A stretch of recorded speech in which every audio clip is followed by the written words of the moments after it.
Bonjour et bienvenue sur cette petite capsule sur la visualisation. Donc ici on va essayer d'observer l'influence des marges de stabilité sur le comportement temporel, en particulier le temps de réponse à 5%. Donc qu'est-ce que c'est que tout ça? C'est un petit peu compliqué au premier abord. Donc je vais expliquer le cadre de l'étude. Donc le cadre de l'étude, c'est un système à retour unitaire avec une FTBO qui a cette tête-là, donc c'est un troisième ordre de classe 1, et on associe un deuxième ordre quelconque avec un coefficient d'amortissement xi, pulsation propre oméga 0. Donc on choisit les coefficients k, xi et oméga 0 afin de respecter une marge de phase, une marge de gain et une bande passante. Donc ici vous voyez le plan marge de phase, marge de gain, et donc un point qu'on va pouvoir changer donc en cliquant dessus, le faire glisser pour changer les marges de stabilité. Alors, les lignes correspondent à des isolignes du produit T5% fois oméga 0 dB. Donc, on peut voir que on peut avoir des valeurs très différentes, donc aux alentours de 1,8 jusqu'à des valeurs très grandes, au-delà de 50, ici. À droite, vous avez le BOD de notre FTBO, et on voit apparaître en vert la marge de phase pour oméga 0 dB et la marge de gain quand on croise moins 180. Donc on voit l'évolution. Donc ici je suis à marge de phase à peu près constante et je fais évoluer la marge de gain. Je peux faire l'inverse. Pour une marge de gain constante, je peux faire évoluer. Donc en interne, le programme recalcule les coefficients pour pouvoir respecter ces contraintes-là. En bas, vous avez la réponse du système en boucle fermée à une réponse indicielle. Donc quand on a des marges élevées, on voit apparaître très peu de dépassement, et un produit T5% fois oméga 0 dB.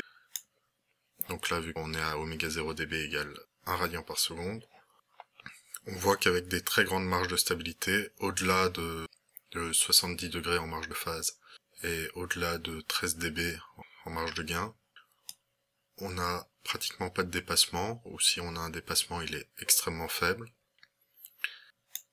Et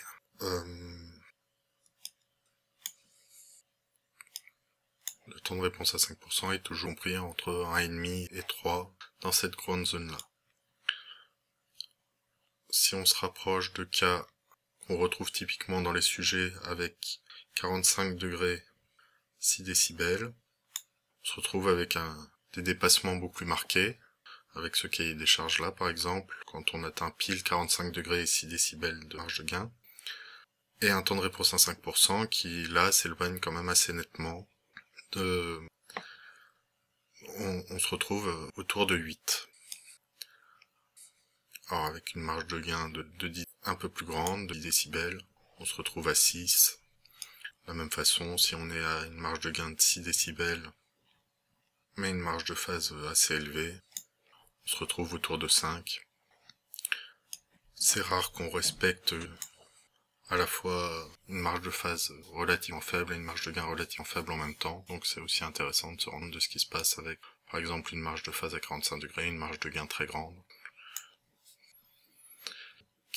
Là on est sur un cas particulier, hein. On est sur cet ordre 3 un petit peu particulier, mais qui se rapproche de pas mal de cas qu'on peut rencontrer, en tout cas localement, puisque ce qui nous intéresse c'est le comportement local autour de oméga 0 dB.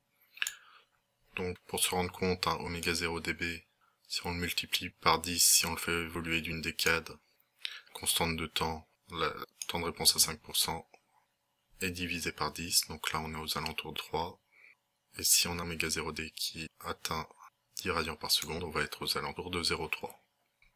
Inversement, si on a oméga 0D autour de 0,1 radian par seconde, là, on va avoir un temps de réponse à 5% autour de 30. Qu'est-ce qu'on peut essayer de retenir de tout ça? Ça semble assez raisonnable de se dire que quand on a des marges de phase et des marges de gain raisonnables, assez élevées, le produit oméga 0 dB T5% est relativement proche de l'unité.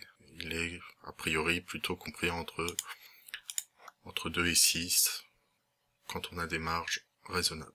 Bien sûr, si on a des marges au plus faibles, on a une décorrélation de ce produit avec l'unité. On peut avoir des valeurs très grandes.